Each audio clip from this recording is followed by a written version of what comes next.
Sun Tzu said the art of war is of vital importance to the state and that we should study it. He says there are 5 constant factors to consider. Let's look at the third, Earth. I'm Michael Archuleta, and these are the things we need to know.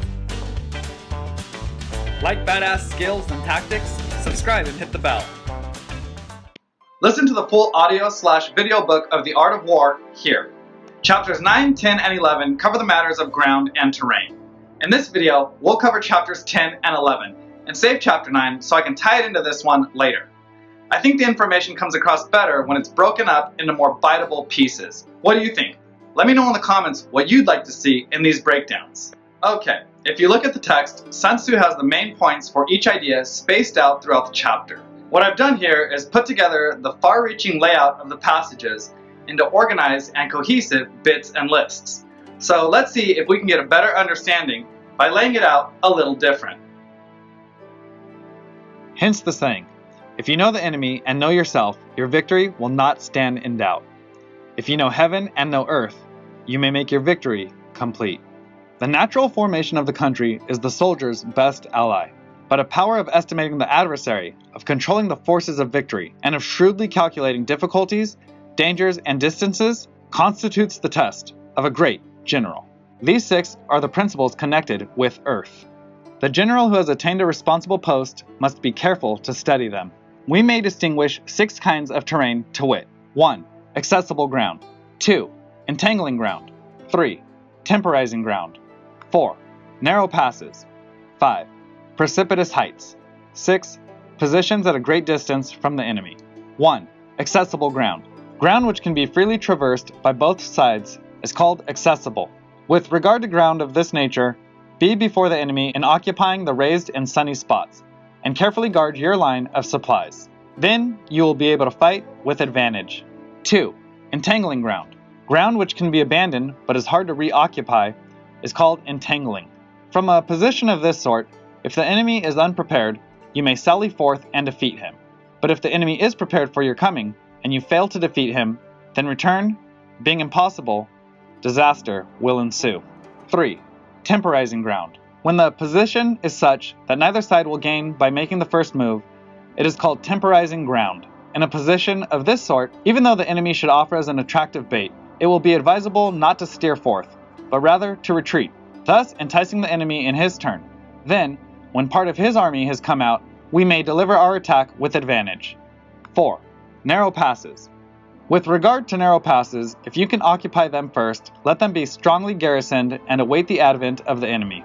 Should the army forestall you in occupying a pass, do not go after him if the pass is fully garrisoned, but only if it is weakly garrisoned. 5. Precipitous heights. With regard to precipitous heights, if you are beforehand with your adversary, you should occupy the raised and sunny spots, and there wait for him to come up. If the enemy has occupied them before you, do not follow him, but retreat and try to entice him away. 6.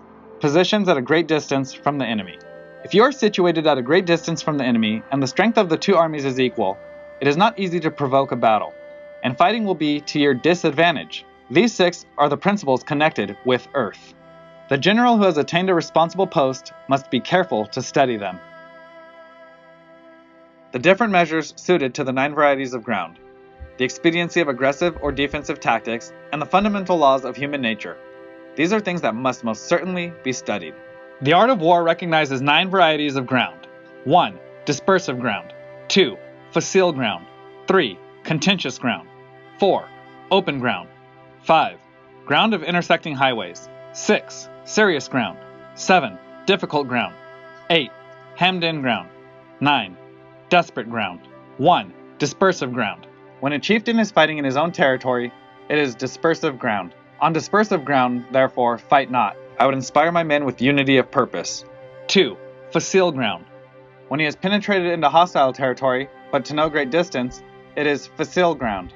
When you penetrate deeply into a country, it is serious ground. When you penetrate but a little way, it is facile ground. On facile ground, halt not. I would see that there is close connection between all parts of my army. 3. Contentious ground. Ground that the possession of which imports great advantage to either side is contentious ground. On contentious ground, attack not. I would hurry up my rear. 4. Open ground. Ground on which each side has liberty of movement is open ground. On open ground, do not try to block the enemy's way. I would keep a vigilant eye on my defenses. 5.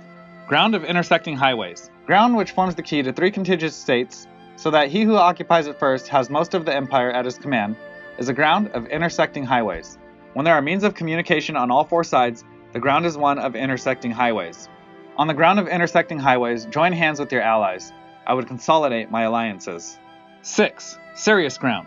When an army has penetrated into the heart of a hostile country, leaving a number of fortified cities in its rear, it is serious ground. On serious ground, I would try to ensure a continuous stream of supplies. Gather and plunder. 7. Difficult ground. Mountain forests, rugged steeps, marshes and fens, all country that is hard to traverse. This is difficult ground. On difficult ground, I would keep pushing on along the road. Keep steadily on the march. 8. Hemmed-in ground. Ground which is reached through narrow gorges and from which we can only retire by tortuous paths, so that a small number of the enemy would suffice to crush a large body of our men. This is hemmed-in ground. When you have the enemy's strongholds on your rear and narrow passes in front, it is hemmed-in ground. On hemmed-in ground, I would block any way of retreat. Resort to stratagem. 9.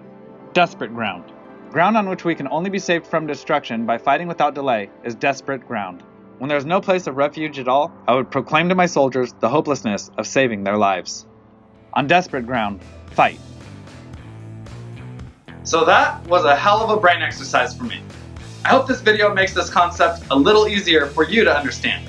Give me your feedback in the comments. Hit that like button, subscribe, and until next time, stay badass.